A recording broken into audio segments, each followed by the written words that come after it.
Nous, nos inspirations, c'était plutôt Berlin, Copenhague et les friches qu'on pouvait voir là-haut. Ce qui nous animait surtout, c'était le vivre ensemble réel et la volonté de décloisonner les groupes de personnes qui vivent une ville et de faire ensemble des choses novatrices pour vraiment changer la donne.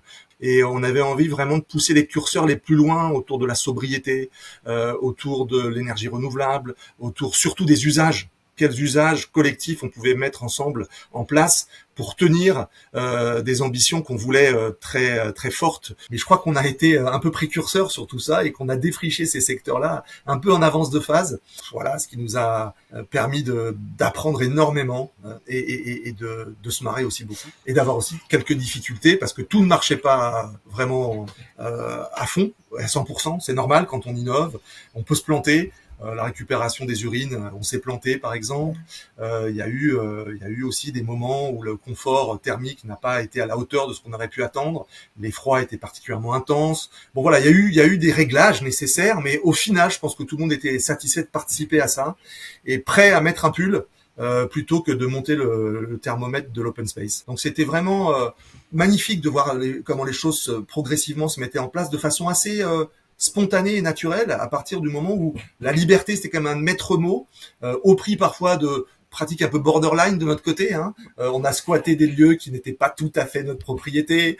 On a imposé quelques usages à une collectivité qui avait déjà pris des engagements vis-à-vis des promoteurs. On a été dans des rapports de force qu'on a finalement gagné au bout du compte, mais au prix de tensions parfois un peu difficiles à assumer. Mais globalement, tout ça a été riche parce que ça a montré qu'une autre ville était possible. Et je crois que Darwin incarne encore ça aujourd'hui, même si les temps ont changé. Bienvenue dans La Case Robinson, le podcast qui parle d'éco-construction et d'habitat écologique. Avant de démarrer, j'aimerais vous demander de vous abonner. C'est le meilleur moyen pour soutenir le podcast et propager ses contenus au plus grand nombre. Je compte sur vous. Bon épisode. Au croisement de l'architecture, du bien-être et de l'écologie, je pars à la rencontre de celles et ceux qui mettent ces sujets au cœur de leur vie. Je suis François-Xavier Parent, entrepreneur, formateur en éco-construction et auteur du blog lacaserobinson.fr. Parce que l'éco-construction est encore trop peu démocratisée et que cette démarche demande parfois de surmonter des obstacles inattendus, je vous propose des témoignages inspirants pour vous aider, je l'espère, vous aussi, à créer des lieux plus écologiques, plus sains, plus confortables, qui vous nourrissent au quotidien. Parce que la maison est un abri, un lieu intime, parfois un miroir, aujourd'hui je vous emmène dans la case de Jean-Marc Gansil. Jean-Marc est le cofondateur de l'écosystème Darwin, un des tiers-lieux les plus emblématiques de France. Dans cet épisode, Jean-Marc raconte comment l'aventure Darwin est née à la fin des années 2000 sur le site d'une ancienne caserne militaire à quelques minutes du centre de Bordeaux. Darwin, c'est un lieu de conviction multiple, protéiforme, où les initiatives foisonnent. Un lieu expérimental et démonstrateur qui tente de répondre aux grands enjeux de notre temps, coopération économique, transition écologique et alternatives sociales et solidaires. Darwin, c'est aussi la rénovation réussie d'une friche urbaine où le réemploi de matériaux, les énergies renouvelables, le recyclage et la mobilisation des usagers sont au cœur de la démarche. Vous le verrez, être innovant et sortir du conventionnel est parfois un long chemin, mais le succès de Darwin est la preuve que de petits sillons peuvent devenir des sources d'inspiration pour tous. Avec Jean-Marc, on parle également de ses nouveaux projets dont la création d'un tiers-lieu sur l'île de la Réunion où il vit désormais pour sensibiliser sur la préservation des cétacés et de leur milieu naturel. Je vous laisse découvrir cette riche conversation avec Jean-Marc Gansil et vous souhaite un très bon épisode. Bonjour Jean-Marc. Bonjour FX. Je suis ravi de t'accueillir pour ce nouvel épisode de La Case Robinson. Aujourd'hui, on va parler de tiers-lieux, puisque tu es à l'origine de l'écosystème Darwin à Bordeaux, qui est devenu au fil des années un projet référence en France de transformation d'une friche urbaine en un lieu démonstrateur et qui cherche à proposer des réponses concrètes aux enjeux de notre époque. Et ça passe par 3 axes principaux: la transition écologique, la coopération économique, les alternatives citoyennes. Donc tu vas nous raconter comment tout ça a pris forme. Et puis on parlera aussi d'un autre projet de tiers-lieu sur lequel tu travailles désormais, dans un contexte différent parce que tu vis maintenant à La Réunion. Donc tu nous expliqueras ce que tu fais là-bas et en quoi consiste ce tiers-lieu. Pour commencer simplement, c'était quoi le point de départ de l'aventure Darwin? Qu'est-ce que toi, personnellement, t'as donné envie de te lancer dans ce projet? Eh bien, ça remonte maintenant à quelques années, donc il faut que je me remémore tout ça. Comme tu l'as dit, je vis aujourd'hui à La Réunion et sur des projets très différents. même si il y a des aspects qui vont croiser ce qu'on aborde à l'instant, et on y reviendra. Mais pour ce qui est de l'expérience et de l'aventure Darwin, parce qu'on peut l'évoquer en ces termes, c'est des rencontres humaines d'abord, et c'est des convictions communes partagées avec mon associé principal à l'époque, qui est le fondateur de l'initiative et qui est vraiment, on va dire, la personne qui l'a imaginé dans sa tête au début et qui est venu me chercher alors que moi j'étais dans un autre domaine pour co-construire ensemble cette utopie qui est devenue concrète et qu'on a piloté ensemble et ensuite en équipe et qui a bien grandi depuis. À l'époque, c'était 2007. Moi, j'étais chez Orange, donc tout autre domaine d'activité que ceux que j'occupe depuis. Je travaillais à la fois sur des enjeux assez classiques de communication, mais aussi beaucoup sur des enjeux de transition. Déjà, dans ces grands groupes-là, il y avait la préoccupation de s'inscrire dans des politiques de RSE, et puis il y avait quelques francs-tireurs, comme je l'étais, qui essayaient d'expérimenter des initiatives un peu plus avancées ou décalées. Et puis on a pu faire au sein d'Orange, avec des gens qui croyaient dans la vertu de ces projets, des choses assez chouettes autour de la biodiversité, de l'impact carbone ou de la mobilité, des choses très intéressantes à l'échelle de la région Nouvelle-Aquitaine dans laquelle j'étais. Et puis j'avais aussi des responsabilités dans des structures professionnelles extérieures, et c'est là où j'ai rencontré Philippe Barre, avec qui on partageait des convictions très profondes autour de la nécessité de réformer le milieu professionnel de la communication, qui nous semblait être un allié des pires pratiques consuméristes et de greenwashing. Et on voulait vraiment essayer de mettre nos convictions à l'épreuve du réel et finalement de concevoir un lieu dans lequel on puisse exprimer tout ce en quoi on croyait à l'époque et tout ce qui nous paraissait utile à un urbanisme plus responsable, un lieu de travail plus cohérent avec nos valeurs, à des coopérations multiformes qui nous semblaient nécessaires pour casser les frontières entre culture, économie, écologie, par exemple. Il y en a d'autres, sociales aussi. On voulait, expérimenter des choses nouvelles. Ça nous stimulait énormément intellectuellement. On avait envie de s'y confronter. Philippe avait des moyens pour le faire, qu'il avait consolidé et qu'il souhaitait mettre à disposition de cette initiative. Et petit à petit, on s'est mis en marche là-dessus avec une quête prioritaire qui était le foncier. Parce que évidemment, quand on veut créer un endroit, quand on veut y établir des initiatives, quand on veut ancrer tout cela sur un territoire, il faut un lieu, il faut un endroit, il faut un bâtiment. Alors quand il n'existe pas, on peut le créer. Mais notre idée, c'était plutôt d'être dans une démarche très sobre, en essayant de trouver un patrimoine existant à réhabiliter. Et dans cette quête, c'est ce que nous sommes parvenus à trouver. Mais on va développer ça parce qu'effectivement, Darwin, c'est un lieu particulier.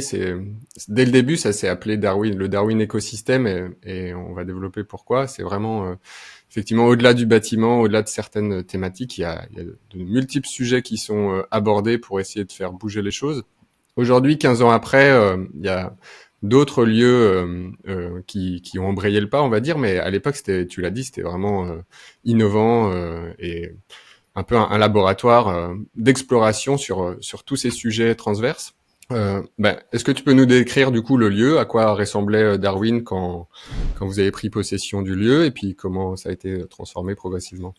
Oui, effectivement, on est en 2007, comme tu dis, ça date un peu, c'est presque 20 ans maintenant, 17 en tout cas, qui se sont écoulés.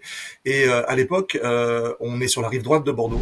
La rive gauche a été rénovée ou est en cours de rénovation avec des politiques urbaines qui ont permis de redonner du lustre à des vieux bâtiments, à rénover les façades des quais, à, on va dire, attirer aussi un public un peu différent de la population bordelaise traditionnelle. Et puis on a encore une rive droite qui est majoritairement constituée de friches ferroviaires, de friches industrielles, d'écoquartiers, d'ouvriers, lapsus.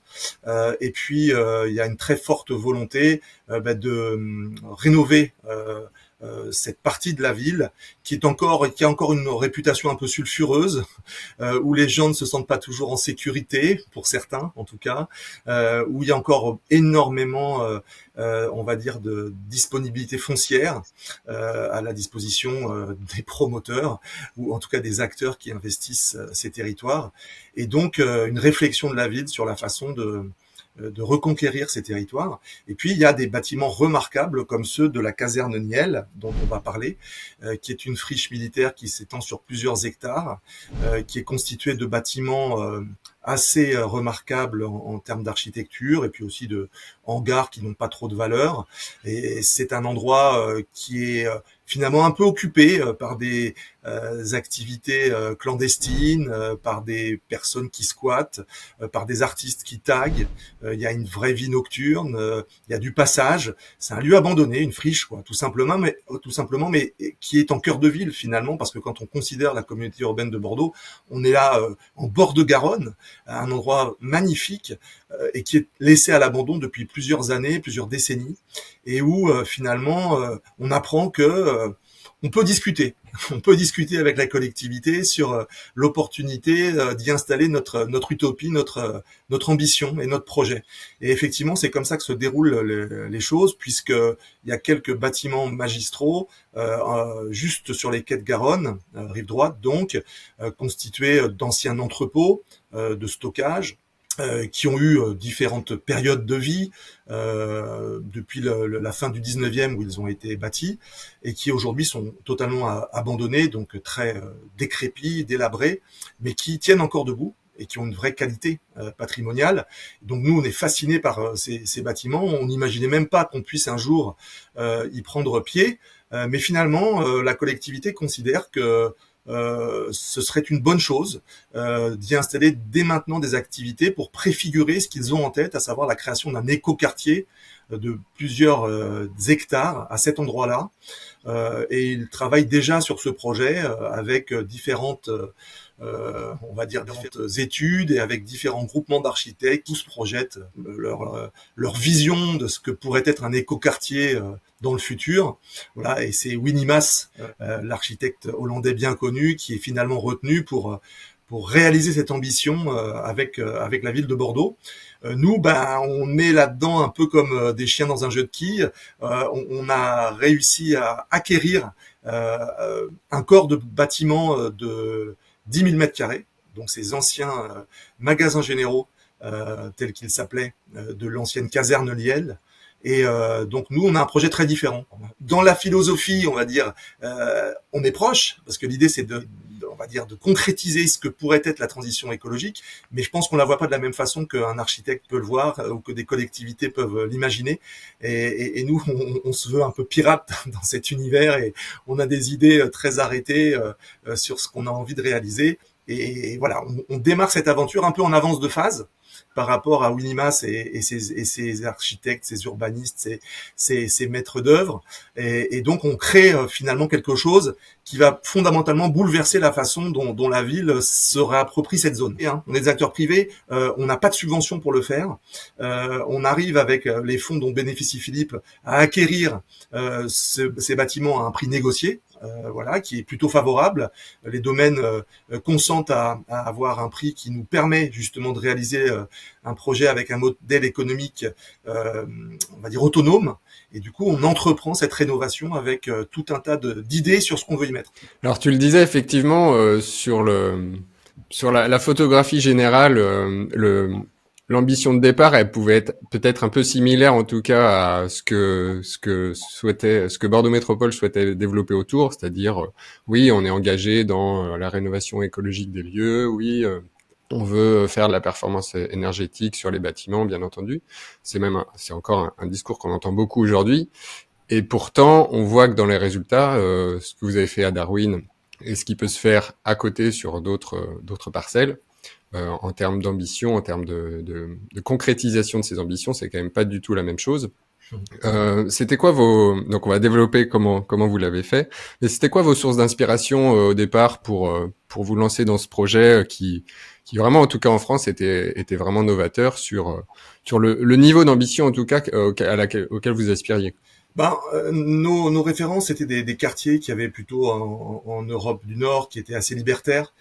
C'était des initiatives artistiques dans des friches. On était très proche à l'époque de Paula, un collectif d'artistes bordelais bien connu, et notamment de Gaby Farage qui l'animait à l'époque. On avait des inspirations qui venaient de tous ces acteurs-là et qui n'étaient pas du tout associés à l'univers de l'architecture, de l'urbanisme, de la maîtrise d'ouvrages classiques, d'opérations qu'on peut voir fleurir un peu partout dans les métropoles. Nous, nos inspirations, c'était plutôt Berlin, c'était plutôt Copenhague et les friches qu'on pouvait voir là-haut. J'ai un peu oublié à l'époque ce qui nous animait, mais ce qui nous animait surtout, c'était le vivre ensemble réel et la volonté de décloisonner les groupes de personnes qui vivent une ville et de faire ensemble des choses novatrices pour vraiment changer la donne. On avait vraiment une très forte conviction là-dessus et les mains libres finalement pour innover parce qu'on n'était pas contraint par des dispositions publiques, par des politiques, par des considérations électoralistes ou que sais-je encore. On était vraiment passionnés par cette idée-là, très volontaire pour aboutir et on avait envie vraiment de pousser les curseurs les plus loin autour de la sobriété, autour de l'énergie renouvelable, autour surtout des usages. Quels usages collectifs on pouvait mettre ensemble en place pour tenir des ambitions qu'on voulait très fortes sur l'enjeu de la transition, en associant le plus de monde possible et en faisant en sorte que ça soit fait de façon joyeuse, avec l'envie qui soit un moteur de ces ambitions. Et c'était pas que des mots, on a une dimension, tu l'as vécu quand tu y étais, qui était très festive, et qui l'est toujours d'ailleurs, et qui, je crois, par ce biais-là, a réussi à conquérir pas mal de monde à notre cause, et à faire participer au quotidien des personnes issues d'univers très différents à une ambition collective. Alors, c'est pas été très simple à faire, il y a eu des hauts et des bas, il y a eu beaucoup de tensions à certains moments, mais je crois qu'au final, le résultat est là et les performances, si on parle en ces termes, sont aujourd'hui reconnues. C'est vraiment un lieu très différent. Et c'est un lieu qui a maintenu cette exigence encore aujourd'hui après 20 ans de fonctionnement. Et c'est un lieu qui plaît beaucoup parce qu'on entend qu'il y a plus d'1 million de visiteurs par an qui viennent sur le site.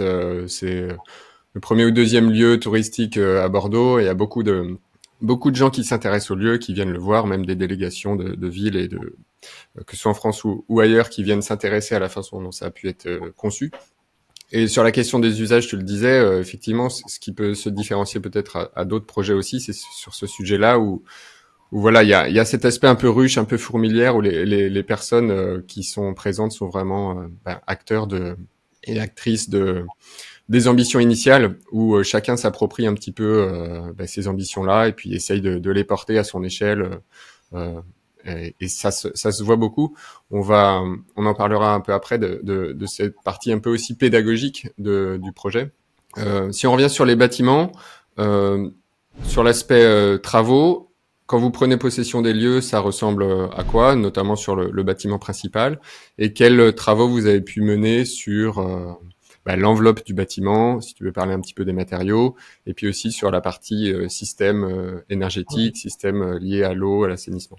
À quoi ça ressemble? Il faut s'imaginer que c'est un haut lieu de l'urbex, la caserne Niel à l'époque. Il y a beaucoup de gens qui aiment errer dans ces lieux parce qu'ils ont une charge historique très forte. Ils sont extrêmement abîmés, mais il y a encore des vieux objets qui traînent par-ci par-là. Il y a encore la possibilité de pénétrer dans des grandes salles magistrales. Il y a des ambiances avec des lumières qui sont merveilleuses. Il y a des végétaux qui ont conquis les parois de certains bâtiments. Enfin, il y a vraiment une poésie, un charme qui sort de ces endroits-là et qu'on n'a pas envie d'abîmer. On sait très bien qu'une rénovation nécessitera d'intervenir sur le bâtiment et de faire tout un tas de choses pour qu'il soit vivable. Mais on a envie de conserver aussi cet aspect très brut, très authentique, le charme qui en émane, l'histoire qu'il véhicule, on est très respectueux de ce côté très authentique et patrimonial. Et d'ailleurs, les associations locales nous le demandent. Certains historiens du quartier, au départ, ont peut-être vu notre initiative avec un peu de méfiance et de peur, et puis finalement, ils se rendent compte qu'on est là aussi pour réhabiliter ce patrimoine en respectant les lieux, la mémoire de ceux qui les ont occupés, et qu'on veut évidemment innover, transformer les choses, mais en s'ancrant fortement avec l'existant, avec les riverains, avec les précédents usages, qui étaient aussi en partie artistiques, même du temps militaire. Et du coup, voilà, on veut perpétuer un peu tout ça. Et ce qui explique que dans notre démarche de réhabilitation, on veut être les plus sobres possible. On veut pas rajouter des couches d'enveloppes, de matériaux, d'interventions trop lourdes. Alors, il y a des considérations évidemment économiques derrière tout ça, mais c'est pas les principales. La considération, c'est de garder la beauté aussi, le charme de cet endroit, ce qui suppose de pas intervenir en extérieur sur les parois. Alors ça a été l'objet de très grands débats avec les archis, avec les bureaux d'études. On a essayé de les pousser dans leur retranchement pour voir comment un bâtiment comme celui-là pouvait garder exactement sa qualité patrimoniale, mais avec on va dire des ambitions de performance énergétique élevées. Et dans du vieux, de l'ancien, c'était pas forcément gagné. On a des murs très très épais. Comment on va garantir le confort d'hiver ou d'été dans des endroits qui sont soumis à des variations de température assez fortes, avec la perspective évidemment du réchauffement à terme, avec des murs qui ont une très forte inertie. Comment on gère tout ça? On est aussi dans des bâtiments qui ont des petites ouvertures. Comment on fait rentrer un maximum de lumière? Comment on va ventiler les choses? Est-ce qu'on a besoin de systèmes actifs ou est-ce qu'on peut compter sur la participation des habitants, enfin des occupants plus exactement? Ça, c'est des choses qui nous turlupinent, en tout cas qui nous motivent à faire les choses un peu différemment de ce que classiquement on aurait été contraint à faire si on avait appliqué des démarches, on va dire, un peu standardisées. Et là-dessus, on demande au bureau d'études de penser un peu différemment. Alors certes, avec un objectif très fort de performance énergétique, de recours aux énergies renouvelables aussi, et puis de faire en sorte d'être pas dans le technosolutionnisme. On est plutôt adepte des démarches low-tech et essayer de compenser ça par de la participation justement. On a vraiment la conscience que ce sont les usages qui vont primer et c'est ça qui va au final déterminer la performance écologique globale du site. Si on a des technologies qui font les choses à la place des gens, finalement on passe à côté de l'enjeu qui est aussi un enjeu de transformation des personnes qui vivent ce lieu et qui le fréquentent. Donc on part un peu sur ces présupposés-là.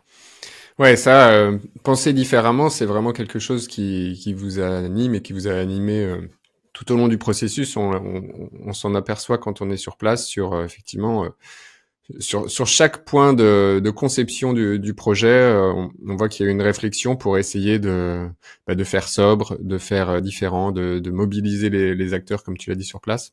Moi, j'ai pu effectivement travailler sur place pendant 5 ans. Et je me rappelle qu'il y avait une interface, par exemple, pour les usagers, pour comprendre un petit peu quelle était, par exemple, la météo du jour, le climat extérieur, pour voir si il allait être nécessaire d'ouvrir les différentes ouvertures pour faire de la ventilation naturelle, par exemple, et savoir à quel moment on pouvait les ouvrir en fonction de la température intérieure et de la température extérieure. Il y avait toutes les données sur la consommation du bâtiment, sur les consommations d'eau du bâtiment aussi, pour essayer de sensibiliser les personnes, comme tu l'as dit, à ces usages, et puis leur mettre le pied à l'étrier pour celles et ceux qui le souhaitaient, pour comprendre un petit peu et appréhender leurs impacts. Sur l'aspect énergétique et système, comment est-ce que vous avez choisi, et puis quel système vous avez choisi pour la production de chaleur, pour la production d'énergie, d'électricité, et aussi sur l'eau? Oui, alors ce que tu disais précédemment sur ce système de monitoring des usages, même si le terme est un peu barbare, c'est très très important. Pour nous, c'était central. C'est d'ailleurs un projet de recherche européen à l'époque qu'on avait provoqué au travers de cette interface dont tu parles, qui s'appelait Music, qui s'appelle toujours Music, et qui a pour ambition de rendre les occupants acteurs du bâtiment et de se faire en sorte qu'ils se rendent compte des impacts que leurs usages pouvaient avoir, et aussi de les impliquer dans le bon fonctionnement de la thermie du bâtiment, et notamment, comme tu l'as dit, de sa ventilation en fonction de la météo du jour, parce qu'on n'avait justement pas des systèmes qui pilotaient à leur place. On avait des capteurs qui permettaient de rendre compte de la performance d'un certain nombre de variables, l'usage de l'eau, les émissions de CO2, la consommation énergétique. Tout ça a été rendu, on en rendait compte en temps réel et en toute transparence dans cette interface, mais derrière, c'était censé aussi provoquer des actions, notamment le soir, pour aérer quand il le fallait, ne pas le faire quand il pleuvait, enfin tout un tas de choses, un peu complexes, et du coup ça nécessitait une gouvernance, une animation, une mobilisation de tous, qui a été extrêmement chronophage, mais énergivore d'un point de vue humain, mais qui, je crois, a aussi sa vertu, parce que les gens se sentaient co-responsables de tout ça, et c'est ce qu'ils étaient finalement venus chercher. Après, sur ce qui est des systèmes actifs ou en tout cas des aspects énergétiques qu'on a voulu mettre en œuvre, il y avait plusieurs axes. Bien sûr, la production de chaleur, elle était dans un premier temps transitoire, dans la mesure où on savait qu'on allait pouvoir se raccorder à terme à un réseau de chaleur urbain collectif. C'est aujourd'hui le cas, mais au début du projet, il n'était pas encore en opérationnel. Donc on avait une solution la moins mauvaise possible, qui était une chaudière à gaz, qui est plutôt performante, mais qui, bien sûr, était encore du fossile. Donc elle ne nous satisfaisait pas en tant que telle, mais on savait qu'elle n'était que transitoire et qu'on pouvait ensuite se raccorder à un réseau de chaleur géothermique. Et aujourd'hui, c'est le cas. Pour ce qui est de l'électricité, eh bien là, on a bien sûr essayé d'être en phase avec ce qui nous animait, à savoir de la production d'énergie sur les grands volumes les grandes surfaces de toiture qu'on avait. Donc on a aujourd'hui à Darwin différents bâtiments, puisque depuis on va dire l'initiative s'est étendue, et je crois qu'à date il y a plus de 1000 mètres carrés de panneaux photovoltaïques sur la toiture, bien orientés, qui permettent de produire en autoconsommation une part de l'énergie qui est consommée par les usagers du site. Donc ça c'est quelque chose d'assez chouette. Lorsqu'on est en surproduction, on réinjecte évidemment dans le réseau, mais au bénéfice d'Enercop et d'Énergie d'ici, qui sont des acteurs avec qui on a souhaité travailler pour que cette dimension citoyenne soit aussi au cœur du projet. On a aussi eu des actions autour des systèmes de ventilation, des systèmes d'éclairage naturel. Bon, ça c'est relativement basique, mais c'était important aussi pour limiter le recours à des lumières artificielles, par exemple. Travailler à une moindre consommation d'énergie, bien entendu. On a essayé d'éviter aussi de trop morceler le bâtiment pour homogénéiser la température, éviter des zones d'inconfort. Donc ça a été aussi piloté dans des grands open space qui finalement fonctionnait pas si mal, et il a fallu travailler pour changer les habitudes, pour des entreprises d'être mélangées à d'autres. Il y a des questions de sécurité, de confidentialité, de tranquillité qui se posent, mais finalement ça marche plutôt bien, et on a réussi à faire en sorte qu'il y ait une très bonne qualité de vie au travail à Darwin, tout en respectant nos enjeux de transition écologique et en les portant à un niveau assez élevé. J'aurais pu parler aussi de l'eau, avec la collecte des eaux pluviales. On a aussi une initiative de collecte des urines des usagers. On boit beaucoup de bière à Darwin parce qu'il y a beaucoup de fêtes, et donc ça avait du sens de le faire et de le réutiliser. Et donc on va dire, on a une démarche globale qui va jusqu'à la façon dont on se restaure et dont on habite le lieu. On a créé voire plusieurs restaurants. Tous étaient 100% bio, 100% locaux, avec l'approvisionnement local, et dans la mesure du possible, quasiment 100% végé. Donc ça, c'était quand même, ça tient particulièrement à cœur, des choses qui étaient très novatrices à Bordeaux, dans le sud-ouest à l'époque, et ça l'est toujours. Mes associés ont conservé cette ambition très forte. Et puis, c'était des choses qui nous tenaient, cette cohérence nous tenait énormément à cœur. La bière qu'on a aussi produite sur place de façon artisanale dans notre propre brasserie, elle aussi est bio, elle aussi est brassée localement. Enfin voilà, tout est à l'avenant. Et effectivement, aujourd'hui, ça peut paraître presque un peu tarte à la crème, tant les tiers-lieux se sont développés sur des bases un peu similaires, mais je crois qu'on a été un peu précurseur sur tout ça, et qu'on a défriché ces secteurs-là un peu en avance de phase. et ce qui nous a permis d'apprendre énormément et de se marrer aussi beaucoup et d'avoir aussi quelques difficultés parce que tout ne marchait pas vraiment à fond, à 100%. C'est normal quand on innove, on peut se planter. La récupération des urines, on s'est planté par exemple. Il y a eu aussi des moments où le confort thermique n'a pas été à la hauteur de ce qu'on aurait pu attendre. Les froids étaient particulièrement intenses. Bon voilà, il y a eu des réglages nécessaires, mais au final, je pense que tout le monde était satisfait de participer à ça et prêt à mettre un pull. Plutôt que de monter le thermomètre de l'open space. Voilà. Et ça, c'est aussi une réussite, c'est-à-dire que cette implication, cette ambition collective partagée, elle a permis de faire face justement à ces petits désagréments lorsqu'ils avaient lieu. Ouais, et puis le fait de monitorer et puis de communiquer aussi beaucoup sur les impacts, les conséquences un peu des différents choix, ça permet aussi de sensibiliser et de comprendre que oui, soit on met un pull, soit on monte d'1 degré la température, mais l'impact il est pas du tout le même à une échelle plus globale. Vous aviez aussi fait un gros travail sur les déchets. Les déchets, c'est un Oui, oui. sujet Voilà. dans un lieu comme celui-là. On l'a pas dit, mais c'est un tiers-lieu. Il y a des grands espaces de bureaux, de coworking. Il y a un restaurant. Il y a différentes parties aussi sportives, un café. Enfin, il y a aussi une épicerie, une librairie. Il y a plein de choses, même un lycée aujourd'hui expérimental. Mais voilà, donc ça produit beaucoup de choses et beaucoup de choses différentes avec des besoins différents. Et vous avez réussi à appréhender ces besoins pour avoir une réponse Absolument. Ouais. qualitative. Ouais. Peut-être sur les déchets, tu veux en parler? C'est intéressant parce que évidemment nous aussi on avait cette ambition très forte de du réemploi déjà.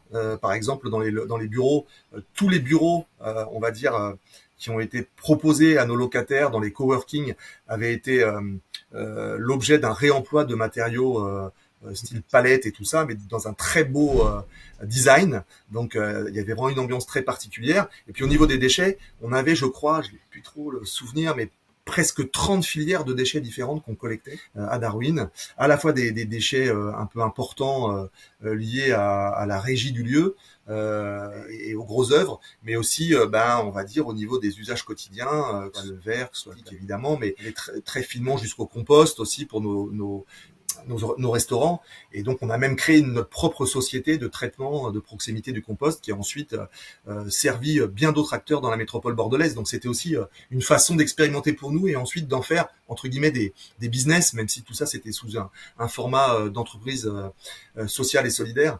Donc, on était aussi dans cette dynamique-là. On traitait 60% de nos déchets étaient recyclés au final, donc ce qui était plutôt bien. On aurait pu aussi parler de mobilité. On avait 64% de mobilité douce, donc 40% à vélo, ce qui est quand même assez énorme. Là, on est proche des standards de Copenhague, je crois. Voilà, on faisait alors 100% de notre énergie était renouvelable, on l'a dit tout à l'heure. On achetait aussi à Enercop l'électricité dont on avait besoin lorsque nos panneaux ne produisaient pas suffisamment. Donc, on essayait vraiment d'être super cohérent sur tout ça. Les gens qui fréquentaient le site de l'extérieur ne le voyaient pas forcément, mais les usagers qui vivaient avec nous cette ambition, qui étaient locataires ou qui occupaient les associations qui faisaient du skate ou des sports urbains, eux étaient briefés, comme tu l'as dit tout à l'heure. On avait beaucoup d'événements sur le lieu, notamment des conférences. La chance d'avoir créé aussi un festival avec beaucoup d'acteurs écolos qui venaient tous les ans pour partager leurs convictions sur ces sujets. Et du coup, on avait créé vraiment une communauté de gens très conscientisés sur ces enjeux-là. Et on était souvent caricaturés comme des bobos, évidemment, ce qu'on était sans doute un peu. Mais lorsqu'on grattait la réalité de Darwin, généralement les critiques se taisaient parce que la cohérence, l'ambition, les moyens qu'on consacrait à ces sujets, ils étaient loin d'être anodins et les résultats étaient là. Et on en rendait compte en toute transparence en mandatant des bureaux d'études extérieures justement pour valider l'atteinte de ces résultats. Et on les communiquait parce que c'était aussi une façon d'être fier de ce qu'on faisait et d'entraîner la ville et au-delà autour de ces questions.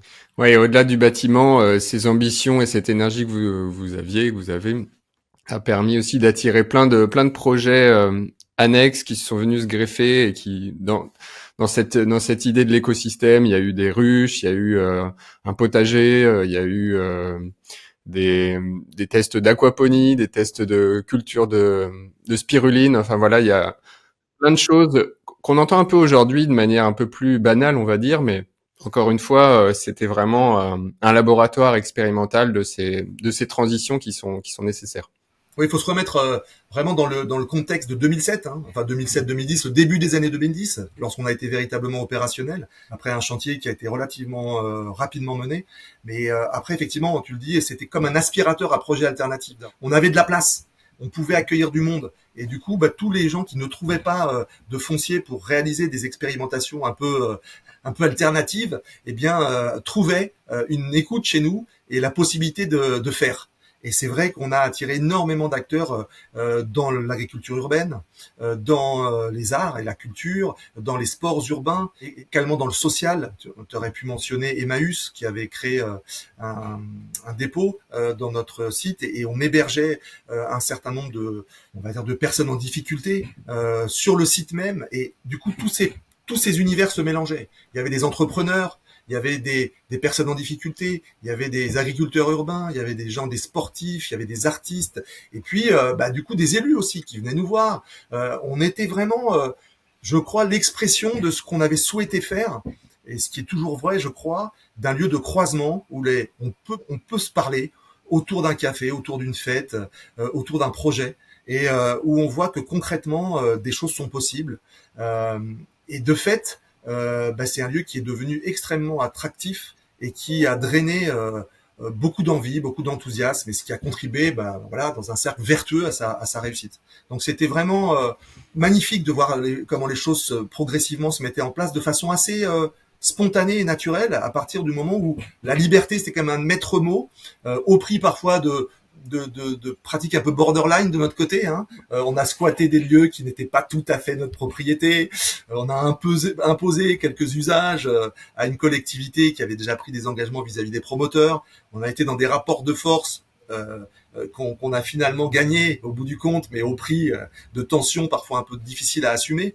Mais globalement, tout ça a été riche parce que ça a montré qu'une autre ville était possible. Et je crois que Darwin incarne encore ça aujourd'hui, même si les temps ont changé. Ouais, sur les initiatives solidaires, effectivement, c'était aussi un grand pan du projet. C'est toujours un grand pan du projet. Vous aviez aussi récupéré ce qu'on appelle les tétrodons, des espèces de bungalows un peu martiens qui servaient dans les résidences de vacances dans la côte landaise, je crois, à l'époque, plutôt dans les années 60-70, et je mettrai quelques images sur la vidéo sur YouTube, mais ça, voilà, c'est les petits bungalows qui permettent de faire du logement ou du bureau. C'était assez rigolo. Ouais, parce que vraiment le lieu était très décalé. Il y avait ces beaux bâtiments magistraux en pierre, il y avait ces fameux tétrodons lunaires, comme tu dis. Il y avait des constructions éphémères en bois. Il y avait des dômes géodésiques en forme de serre pour les légumes. Il y avait des bâtiments décharnés en métal qui accueillaient quand même des productions. Enfin, tout ça cohabitait, une espèce de grand capharnaüm, mais qui donnait une atmosphère tellement singulière au lieu qui du coup était du coup un objet de curiosité et de surprise pour beaucoup. Et effectivement, ça a participé aussi à son aura, à son rayonnement. Et le fait d'avoir beaucoup de foncier disponible en marge de lieu nous a aussi aidé à consolider cette démarche, à accueillir beaucoup de monde. Et ça a participé à cet effet d'entraînement dont je parlais. Et avec aussi cette image d'utilisation low-tech et beaucoup de réemploi, tu l'as évoqué, toute la signalétique quasiment est faite à partir de bois de réemploi. Le skatepark aussi a été beaucoup construit à partir de bois de réemploi. Et j'insiste là sur un point, c'est la dimension esthétique. Donc ça, effectivement, Philippe Barre était très attentif à ça en jouant le rôle de directeur artistique du lieu. C'était loin d'être un détail. C'est-à-dire que le soin apporté à cette dimension esthétique, à l'ambiance qu'on voulait la plus conviviale et belle possible, en fait, a joué, je crois, à plein. Effectivement, parce qu'elle était cohérente avec le propos, que du réemploi, mais aussi parce qu'elle a été extrêmement bien réalisée et designée par des gens très compétents qui du coup nous ont rejoints pendant cette période. Et il régnait à Darwin, et il règne toujours, une ambiance vraiment particulière et très originale qu'on trouve nulle part ailleurs. Et c'est ça aussi qui fait la valeur du lieu. C'était un lieu où on avait plaisir à être pour les valeurs qu'il animait, mais aussi par la beauté du site. Et ça, je crois que c'est quelque chose qui a contribué à son efficacité et à son aura. Ouais, je le disais tout à l'heure, il y a plus d'1 million de visiteurs par an qui viennent voir Darwin. C'est aussi effectivement pour cette expérience visuelle qui est très riche. Tu parlais un petit peu des obstacles que vous aviez rencontrés. On peut peut-être en citer quelques-uns et en complément.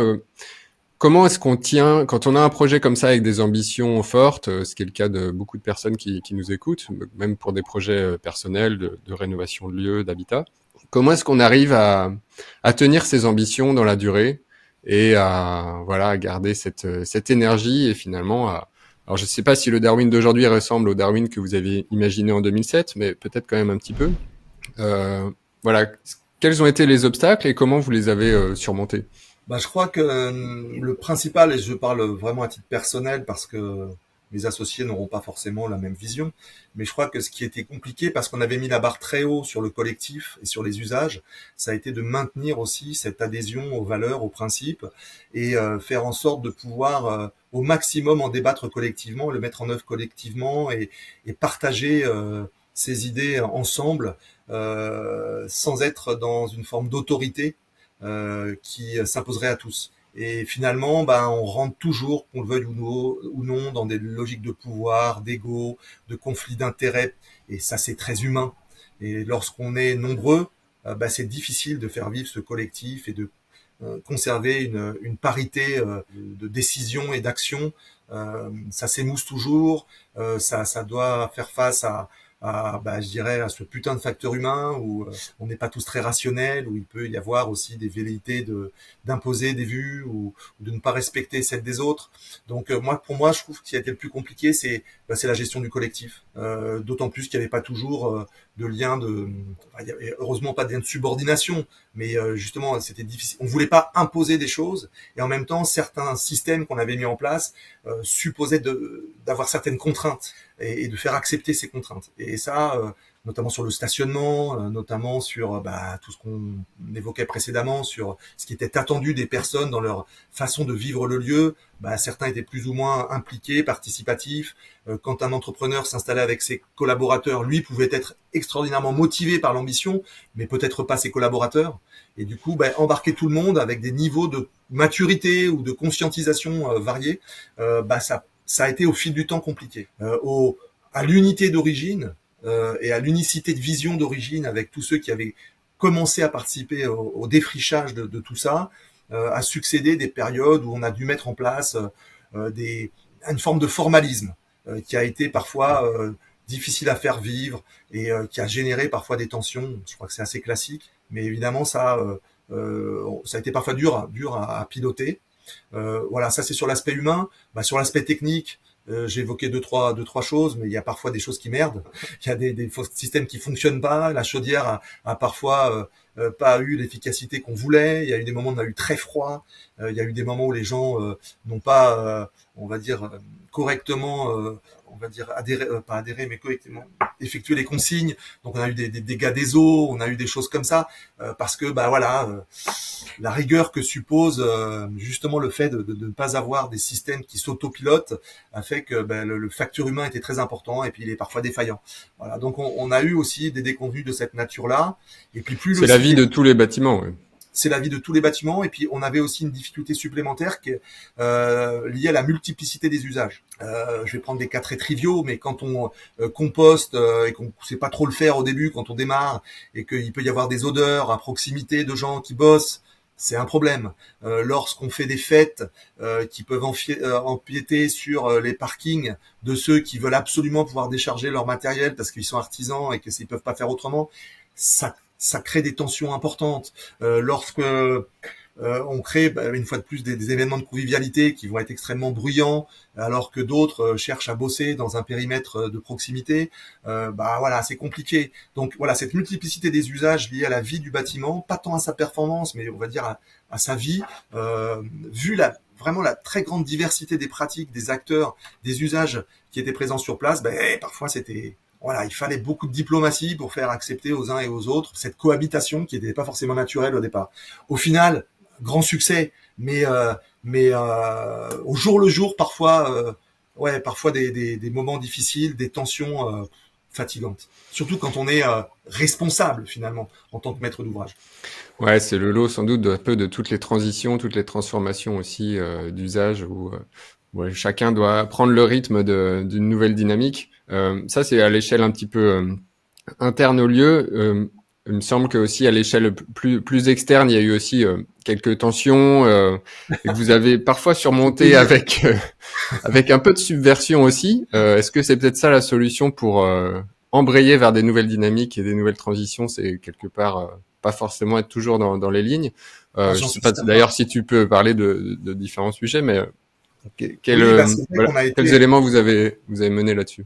Alors, on avait des relations, on va dire un peu je t'aime moi non plus avec les décideurs locaux. Certains d'entre eux percevaient ce qu'on apportait au territoire de façon très juste et comptaient sur nous aussi pour modifier l'image que la ville pouvait avoir. Et puis d'autres étaient plus formels, plus légalistes et voyaient d'un très mauvais œil les initiatives un peu border qu'on pouvait mener, nos façons de faire un peu pirates, les l'image que renvoyait le site dans une ville assez conservatrice. Donc évidemment, ça a généré beaucoup de friction. On a eu aussi tendance à exploiter un certain nombre d'opportunités foncières ou de failles dans la gestion de cet énorme ensemble. Donc effectivement, tant qu'il n'était pas utilisé, on a eu tendance à s'étendre un petit peu sur des zones qu'on légalisait par des autorisations d'occupation temporaire, avec un certain nombre de considérations liées au terme de ces autorisations qu'on a plus ou moins respectées en fonction des circonstances. On ne voyait pas pourquoi quitter les lieux tant que d'autres projets ne voyaient pas ne voyaient pas le jour. Tant que des personnes pouvaient bénéficier d'un hébergement ou que des agriculteurs pouvaient produire des choses ou qu'ils pouvaient faire leurs pratiques, pourquoi laisser place nette à des promoteurs qui voulaient juste s'assurer que leur rentabilité sera garantie quand ils commenceront les travaux de leur côté. Donc voilà, il y avait une cohabitation, pas tant avec les élus d'ailleurs qu'avec les promoteurs qui étaient assez, on va dire, pressés de rentabiliser leurs opérations. On a eu des moments aussi de très forte tension avec l'envoi de CRS, des choses comme ça, des occupations de sites, des manifestations, une prise de parole publique assez bruyante de notre côté, qui a évidemment été mal perçue par certains élus. Voilà. Mais en même temps, à côté de ça, le site avait un tel succès, participait, on va dire, très significativement à l'image de la ville et à l'économie locale, attirait des personnes, des personnalités et des initiatives d'avenir qui n'étaient que peu critiquables à l'époque. Donc globalement, ils savaient pas trop sur quel pied danser avec nous et effectivement, on a pu de ce fait-là réussir à réaliser des choses que sans ce côté un peu trublion, on n'aurait pas réussi à faire. Ça, c'est une évidence. Si on s'en était tenu aux règles classiques de ce genre d'opération, on aurait fait des opérations classiques. Voilà. Donc, c'était pas notre ambition et du coup, ça s'est passé par un rapport de force qu'on a parfois perdu, voilà, et qu'on a parfois gagné, avec beaucoup de bluff, de culot. Le recours à de la com et à de la fête et à des porte-paroles un peu incontestables comme l'était Hubert Reeves, comme l'était Edgar Morin, comme l'était Jane Goodall, comme l'était à l'époque Nicolas Hulot avant qu'on en sache trop sur lui. Bon voilà, on a eu aussi des porte-paroles, des gens qui nous soutenaient, qui avaient une force incroyable dans l'opinion publique et ça nous a servi justement pour pousser les curseurs encore plus loin. Et du coup on avait si je pense à Alain Juppé parce qu'effectivement, il n'était pas du tout de la même culture que la nôtre, mais finalement, il nous aimait beaucoup, il nous aimait bien, indépendamment des considérations politiques. On ne pouvait évidemment pas forcément partager les siennes, vous vous en doutez, pour certains d'entre nous en tout cas, mais c'était pas le propos. En fait, lui, il voyait ce que ça apportait à sa ville.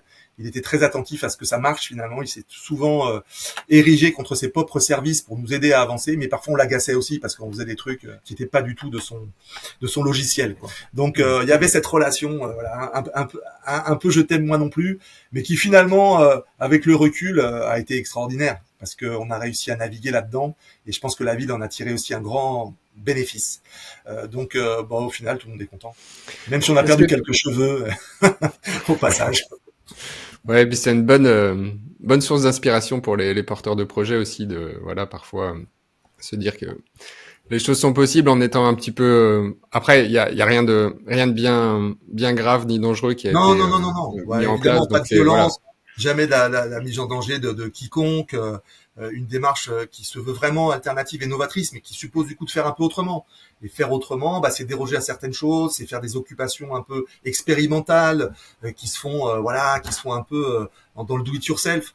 Et ça, bah ouais, ça contrevient parfois à certains trucs trop rigides. Donc on bouge les cases, on essaie de pousser les murs, et ça a marché pour le coup. Ça a apporté beaucoup plus de plus-value que de désagréments à la puissance publique. Donc il y a pas de souci avec ça, je pense. Surtout qu'on assumait, on a toujours assumé les responsabilités en termes de sécurité. On n'a jamais pris en défaut de quoi que ce soit par rapport à ces sujets-là. Donc finalement, on était sérieux dans notre délire. Quelle anecdote peut-être amusante ou surprenante tu retiens de ces années à Darwin, s'il y en a une pour clôturer un peu sur ce projet? Oh, il y en a tellement, c'est très difficile de le résumer. Moi, je me rappelle peut-être d'un moment un peu fondateur au tout début, lorsque on n'avait pas encore acquis ce bâtiment et qu'il fallait absolument réussir à le faire. On a eu avec Philippe le culot d'aller à Copenhague. C'était le moment de la COP 21, je crois, le grand sommet du climat où les enjeux bah, évidemment importants. Et puis là, on s'est imposé dans des réunions avec l'ONU Environnement, le PNUE, et on a fait croire que ce bâtiment était expérimental en bluffant un peu auprès de Juppé et du PNUE, en signant une convention avec la ville de Bordeaux et le PNUE autour de ce bâtiment expérimental dont on n'avait aucune idée de savoir comment on allait le rénover et ce qu'on allait y faire. Et donc c'était vraiment un coup de bluff, mais il nous fallait des cautions aussi pour nos banques. Et donc ce départ à Copenhague complètement foutraque, ce retour en TGV avec Juppé où on a pu évoquer plein de choses, ces moments bloqués dans la neige avec des activistes du climat où nous on était là un peu comme un cheveu sur la soupe, c'était vraiment extraordinaire, quoi. Et finalement, bah voilà, on a eu raison de le faire parce qu'effectivement cette caution du PNUE a rassuré Juppé, a nous a permis d'accéder à des emprunts bancaires. On n'aurait peut-être pas réussi si on n'avait pas fait ça. Et je me rappelle les conditions dans lesquelles ça s'est fait. On dormait dans les trains, on dormait n'importe où à Copenhague, c'était n'importe quoi. Mais au bout du compte, c'était une belle intuition que d'y être allé. Voilà. Ouais, ça illustre et ça résume parfaitement l'esprit, il me semble, dans lequel vous avez mené Darwin. Et ce qu'est Darwin encore aujourd'hui. Donc, chouette anecdote. Aujourd'hui, tu es engagé sur un nouveau projet de tiers-lieu et d'autres activités. On peut en parler aussi un petit peu rapidement. Est-ce que tu veux, Oui, alors c'est très nous le rapidement, présenter? ça n'a pas du tout la même envergure, ni la même ambition, ni la même dimension. Alors personnellement, moi j'ai quitté Darwin en 2018, en plein accord avec mes associés. On n'était pas du tout fâchés, mais j'avais une envie personnelle que de me consacrer à la faune sauvage. C'est une conscience qui a grandi d'ailleurs durant mes années. On va dire d'évolution à Darwin. J'ai notamment piloté cette dimension de la transition écologique. Je me suis confronté à la question de l'alimentation. J'ai réalisé à quel point la part carnée de notre alimentation était problématique d'un point de vue écologique, mais également éthique. Et je me suis de plus en plus engagé sur cette voie-là auprès d'associations, dans des partis politiques antispécistes, dans des initiatives autour de la préservation de la faune sauvage. C'est quelque chose vraiment que j'ai à cœur et qui me passionne. Et j'ai eu la chance, en m'installant à La Réunion, de rejoindre une ONG scientifique qui se charge ici d'études et de protection des cétacés. Donc on a la chance d'avoir des baleines à bosse pendant la saison de reproduction, d'avoir jusqu'à 25 espèces différentes de cétacés dans ce petit Hawaï français. Donc la Réunion est magnifique et on a la chance d'avoir cette biodiversité marine exceptionnelle. Donc je contribue à la connaissance et à la protection. Et justement dans ce cadre-là, l'ONG dans laquelle je suis, qui s'appelle Globis Réunion, a depuis longtemps, avant même ma venue, imaginé l'idée d'un lieu qui puisse permettre de sensibiliser à la science autour de ces espèces pour provoquer l'engagement des publics, qu'ils soient réunionnais ou touristes, dans l'envie de préserver ce patrimoine naturel exceptionnel. Et on a la conviction et le fait que j'ai vécu Darwin m'a conforté dans cette conviction qu'un lieu est quelque chose d'extraordinaire pour provoquer du changement sur un territoire, à la fois parce qu'il permet d'accueillir du monde et de diffuser un message, mais aussi parce qu'il va provoquer une dynamique, des changements et une visibilité à des causes ou à des préoccupations. Et à ce jour, il n'y a pas de lieu qui soit tourné vers la préservation de ces espèces à La Réunion, et on a décidé de le créer. Donc effectivement, créer un lieu ex nihilo, ça pose les questions qu'on avait à l'époque aussi pour Darwin. Et puis on est dans un domaine, dans un contexte très différent ici parce qu'on est en milieu tropical, dans l'océan Indien avec des chaleurs extrêmes. Là, je vous parle près de 35-36 degrés actuellement. On voit d'ores et déjà que le réchauffement climatique est là. On le savait, mais c'est de plus en plus, on le ressent de plus en plus dans nos chairs. Et donc, il faut, quand on conçoit des lieux comme cela, s'assurer qu'ils seront évidemment à la fois performants écologiquement, mais qui nous permettront une habitabilité des emprises correcte. Et ça suppose parfois de la climatisation. Comment on peut faire mieux, comment on peut aussi être près d'un littoral, comme c'est le cas pour nous, sans subir trop le problème de l'oxydation, de l'air salin qui va attaquer tous les systèmes. Voilà, comment on assure le confort d'hiver et d'été ici aussi, où il fait extrêmement chaud. Bon voilà, toutes ces questions se posent dans un contexte très différent et dans un lieu qui a une vocation un peu muséale aussi, donc ça pose encore d'autres enjeux, l'accueil du public, mais le fait de cohabiter avec aussi des bureaux. Alors, ce sera pas un tiers-lieu au sens où Darwin en est un presque à son paroxysme. Nous, on aura des usages assez différents. Pour autant, ça reste assez modeste. Mais pour ces questions se posent. La question de la performance énergétique, du recours à la climatisation, de la cohabitation de différents publics, des chercheurs, des touristes, des Réunionnais, des enfants qui viendront aussi pratiquer ce lieu. Voilà, être à la fois intense sur une faible emprise, mais peu gourmand en ressources. Quels matériaux on va employer alors que beaucoup sont importés? Qu'est-ce qu'on peut faire différemment pour éviter justement ces impacts? Comment faire participer pendant le chantier des acteurs qui sont assez peu matures sur ces enjeux? Donc voilà, on a toute une réflexion actuellement, on est en phase esquisse, donc il y a encore pas mal de choses qui vont se dérouler dans les mois qui viennent, mais on pose déjà un certain nombre de bases inhabituelles qu'on veut un peu décaler. Est-ce qu'on peut imaginer faire des toilettes sèches à cet endroit-là? Il y a un problème d'assainissement. La question des eaux pluviales lorsqu'on est confronté à des fortes pluies de mousson. La question des cyclones. Comment faire en sorte aussi de préserver le bâtiment face à des cyclones qui sont potentiellement de plus en plus intenses. On a vu malheureusement ce qui s'est passé à Mayotte, pas très loin de chez nous, il y a quelques semaines. Voilà, donc il faut penser différemment, avec des contraintes là pour le coup qui peuvent être très violentes et qu'il faut anticiper. Ça fera l'objet éventuellement d'un autre épisode quand le projet aura plus avancé. Je croise les doigts. Faut déjà que je boucle le financement, ce qui n'est pas gagné. Tu rebondis là-dessus parce que j'avais un dernier point sur le côté financement aussi, peut-être que des choses à partager. Un projet, ça coûte cher. Est-ce que toi, tu as des conseils sur la façon de réussir à mobiliser justement ces acteurs financiers autour d'un projet pour pouvoir le réaliser? Alors je crois que si je me base sur Darwin, on était quand même dans une situation un peu particulière dans la mesure où Philippe avait suffisamment de fonds pour amorcer la pompe. Quand on a acheté le lieu, l'apport de Philippe a permis et le fait qu'on pouvait hypothéquer le bâtiment aussi a permis de rassurer des acteurs bancaires classiques. Et on était assez ignorants de ces sujets-là à l'époque, mais on a été bien accompagnés par des gens compétents. Et on a réussi à réaliser cette ambition avec quasiment aucune subvention. On a eu que des subventions de l'ADEME sur les études préalables à la performance énergétique du bâtiment. Donc c'était très chouette. Sur la masse des financements mobilisés, ça reste relativement anecdotique. C'est justement ce qui nous a permis, étant pas contraints par des règlements d'intervention particuliers, pouvoir faire des choses assez décalées. Mais ça, c'est pas donné à tout le monde.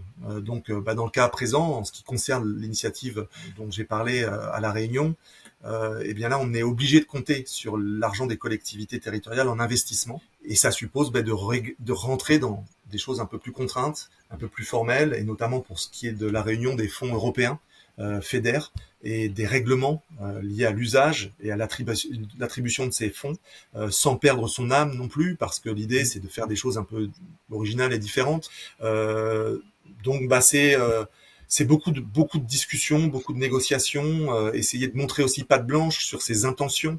On a beau être une organisation non gouvernementale à but non lucratif, le fait de devoir porter un projet comme celui-là, qui est 10 fois plus gros que nous en termes de budget, euh, nous expose à un certain nombre de critiques autour du fait qu'on veuille faire du business, qu'on perd notre âme, que si que ces trucs, j'entends des trucs de tous les côtés qui sont assez peu justifiés. Mais vis-à-vis des collectivités aussi, on s'est assuré de faire en sorte d'avoir des montages juridiques qui montrent bien qu'on est toujours dans la poursuite de l'intérêt général. Par exemple, on a obtenu le label ESUS, entreprise solidaire d'utilité sociale, qui s'applique à certaines entreprises privées pour justifier justement de leur ambition, de leur objet, montrer à des collectivités qui veulent s'assurer aussi que l'argent sera bien employé, qu'on fait les choses dans ce souci de l'intérêt général. Montrer aussi qu'on est compétent en matière de gestion des fonds publics. Et là-dessus, une petite association qui vient de se créer n'a pas autant de crédibilité qu'une ONG de 25 ans comme la nôtre. Donc voilà, il y a toutes les circonstances étant tellement particulières pour chacun, j'aurais pas vraiment de conseils un peu génériques à donner. C'est très dépendant des temporalités, des acteurs, des lieux en question. À La Réunion, il y a effectivement des acteurs avec une maturité très variée sur ces sujets. Il faut faire beaucoup de pédagogie et ça prend beaucoup de temps. Donc il faut se prévoir du temps. Et ça, quand on est un porteur de projet, on l'a pas toujours. Et pour ce côté diplomatique, mais je pense que c'est indispensable dans notre configuration en tout cas. Je mettrai dans les notes de l'épisode des liens vers l'association Globis et puis les différents Oui, on a un points site dont on a web. parlé. Justement, il y a une rubrique qui s'appelle Projet Baleine, et c'est le nom du projet en question, qui a vocation à la fois à être un centre de recherche régional sur la biologie marine et l'étude des cétacés, et un centre de découverte, alors plus grand public celui-là, qui a vocation à permettre une expérience immersive en partie dans l'univers des cétacés pour tous les publics, pour les conscientiser sur ce patrimoine, sur ces espèces et pour leur donner envie d'agir pour préserver, comme je le disais, cette chance que nous avons à La Réunion de pouvoir les côtoyer au quotidien. Il y a une question que je pose à tous les invités à la fin du podcast, c'est si tout était possible, à quoi ressemblerait pour toi ta maison idéale? Je crois que c'est dépendant aussi du moment de vie dans lequel on est. Moi, j'ai 4 enfants. Je suis grand-père depuis peu, depuis 5 ans. Je dirais que ma carrière est derrière moi et globalement, j'aspire à beaucoup plus de petitesse. Voilà, j'ai eu la chance d'avoir des logements assez dimensionnés pour accueillir cette famille nombreuse. Maintenant, j'aspire plutôt à avoir un lieu cosy, petit, où on passe pas beaucoup de temps à faire le ménage, qui soit efficace en termes effectivement écolo, qui soit beau et surtout si on peut avoir la chance de ça dans la nature, puisque tu me donnes la possibilité d'imaginer un idéal, ça serait une sorte de tiny house peut-être sous la forme dans l'esprit un peu d'un container XXL, où il y ait une succession de petites pièces bien cosy, bien maîtrisées et posées dans un environnement boisé ou avec vue sur l'océan, comme on a la chance de l'avoir à La Réunion. Ça serait l'idéal effectivement pour moi aujourd'hui. C'est vrai que la relation à l'habitat évolue en fonction des périodes de la vie, comme tu l'as mentionné. Merci. Est-ce qu'il y a un livre ou des livres que tu voudrais partager aux personnes qui nous écoutent, peut-être qui t'ont inspiré dans la réalisation du projet Darwin, par exemple? Et puis, j'en profite avant que tu répondes quand même pour dire que toi aussi, tu publies et écris des livres. J'en ai un ici, notamment. Ah, très bien, parfait. Mentir. Merci. Petit exercice de lucidité par temps d'effondrement écologique. Je recommande chaudement aux auditeurs. Puis tu en as publié 2 autres, Carnage et Comment l'humanité se viande, donc plus sur la thématique de l'anthropocentrisme. Et tu en parleras mieux que moi. Oui, l'objet c'est pas d'en faire la promotion, mais effectivement j'ai cette activité d'essayiste en fait où depuis mon départ de Darwin j'ai pu éditer grâce à mon éditeur Édition Rue de l'Échiquier 3 ouvrages, dont l'un d'ailleurs sort, le premier que tu viens de montrer ressort demain en version revue et actualisée, ne plus se mentir, voilà. Qui est une sorte de constat un peu sombre de l'écologie. Mais c'est vrai qu'on est dans une période un peu compliquée. En termes de bouquins, moi j'ai beaucoup été, on va dire, influencé par des personnes comme Philippe Biwix, que tu connais probablement, qui a écrit L'âge des low-tech, qui a aussi écrit sur l'urbanisme, récemment dans un ouvrage un peu moins connu. J'ai plus le titre en tête, mais il sera facilement identifiable par les auditeurs. Il parle justement de villes sobres, compactes. Il a aussi beaucoup parlé de ressources et de raréfaction des ressources, d'empreinte des projets au regard des ressources qu'on va nécessiter d'employer. Donc moi, je suis très influencé par lui depuis longtemps. C'est un ami et on échange encore régulièrement sur ces sujets-là. Je trouve qu'il a une pensée qui est à la fois très juste, mais qui n'est pas, qui reste malgré tout enthousiasmante. Elle est lucide, mais elle donne envie d'agir pour autant. Ça, c'est super. Comme beaucoup, j'ai aussi appris énormément en lisant du Jean Covici. Alors, on peut aimer ou pas le personnage pour différents points de vue qu'il peut déployer. Je partage pas du tout sa conviction autour de l'alimentation carnée, par exemple, mais peu importe. En termes d'énergie, par ailleurs, il a vulgarisé les choses de façon assez efficace, et je pense que le bilan carbone, pour moi, ça a été quelque chose un déclencheur extrêmement important. Et d'ailleurs, Darwin est né aussi un peu d'une formation de bilan carbone que j'avais faite et qui m'a révolutionné ma façon de voir les choses. En quittant France Télécom, j'avais fait cette formation bilan carbone, donc j'étais expert bilan carbone à l'époque. Et c'est cette façon de voir l'empreinte écologique d'un projet qui m'avait quand même beaucoup aidé à concevoir les choses et à prioriser en fait les actions. Donc ça, j'ai toujours je recommande beaucoup ces ouvrages ou en tout cas sa prose. Il est très prolixe sur les réseaux sociaux. Je trouve quand même c'est très intéressant à suivre. Voilà, il y en aurait tant d'autres, mais bon, je vais m'arrêter là. Je mettrai les références dans les notes également. Est-ce qu'il y a une citation, un mantra qui te vient souvent à l'esprit, qui t'inspire? J'ai une réflexion que je développe dans mon dernier bouquin, et la citation que j'ai mise en exergue justement du post que je viens de faire pour le promouvoir, c'est une citation de Mad Max. Voilà, donc je vais vous la citer si j'arrive rapidement à la trouver. Voilà, elle vient. Mad Max dit dans Fury Road, il dit: l'espoir est une erreur. Si vous ne pouvez pas réparer ce qui est cassé, vous deviendrez fou. Moi, je suis toujours impressionné par notre capacité à nous illusionner sur des solutions qui n'en sont pas, sur des mirages écologiques, sur des idées de nouveaux récits verts qui changeraient tout. Moi, je crois qu'il faut rester extrêmement lucide sur la période, extrêmement factuel, objectif, rationnel, et l'espoir qui vise souvent à remettre la responsabilité à d'autres de résoudre nos propres problèmes est quelque chose qui me semble aussi une fausse piste. Je pense qu'il faut être extrêmement lucide et agir en fonction de la réalité, voilà, et pas nourrir des faux espoirs. Je terminerai là-dessus. Et c'est effectivement ce que tu développes aussi, je remonte à l'écran, dans cet ouvrage Ne plus se mentir, c'est un peu cette idée que tu développes. C'est ça, se confronter au réel, avec tout ce qu'il a de vertigineux parfois. Avant de se quitter, où est-ce qu'on peut orienter les personnes qui veulent en savoir plus sur toi, tes activités, te contacter éventuellement? Moi, j'ai mes réseaux sociaux qui sont assez suivis, enfin, à la mesure des productions que j'ai pu faire. Donc sur Facebook, LinkedIn ou Instagram par exemple. Mais sinon, allez faire un tour à Darwin pour ceux qui le peuvent. Ce sera beaucoup plus parlant de ressentir l'énergie des lieux, demander à rencontrer les gens qui l'ont monté, qui sont encore sur place, Philippe Barre, Laurent Colmagro, Jean-Benoît Perello, d'autres encore. Je vais pas tous les citer, mais ceux-là sont à la manœuvre. Sont là depuis l'origine, n'ont pas quitté le navire comme moi, ce gros traître. Non, je rigole parce qu'on est toujours très proches. Mais évidemment, n'hésitez pas à les demander sur place. S'ils ont le temps, ils vous feront un petit laïus. Ils vous expliqueront tout ça, comment ça a évolué aussi, parce qu'il y a plein de choses que j'ai passées sous silence parce qu'on n'a pas eu le temps de le faire.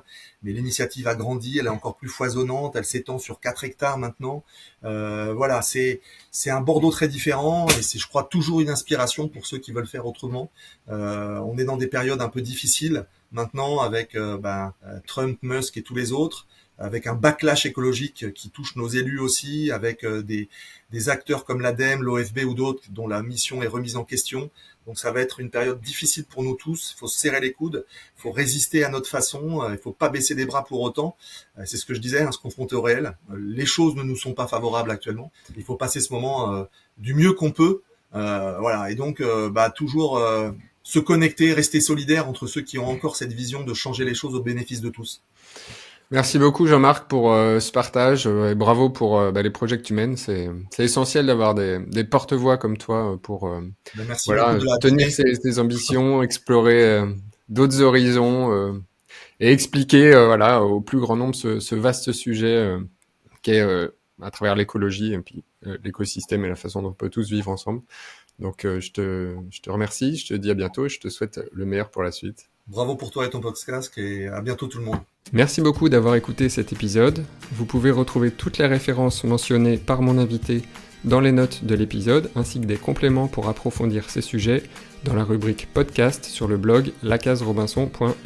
Si cet épisode vous a plu, vous pouvez le soutenir en le partageant autour de vous, en vous abonnant et en mettant un avis 5 étoiles sur votre plateforme d'écoute. Ça me fera très plaisir et ça permettra au podcast d'être plus visible pour m'aider à accueillir de nouveaux invités. Si vous voulez aller plus loin dans vos projets de création d'habitat plus écologiques, plus sains et qui vous inspirent, sachez que c'est mon métier de vous y aider. Je propose différentes formules d'accompagnement, du coaching à la formation en ligne, et je suis sûr qu'une d'entre elles est faite pour vous. Si malgré tout vous n'y trouvez pas la formule qui vous parle, contactez-moi pour que nous puissions créer ensemble l'accompagnement idéal qui vous aidera à concrétiser vos projets. Vous retrouverez toutes les informations sur le site de la Case Robinson. Sur ce, n'oubliez pas de vous abonner, de partager cet épisode autour de vous, et je vous dis à très vite pour une nouvelle conversation sur la Case Robinson.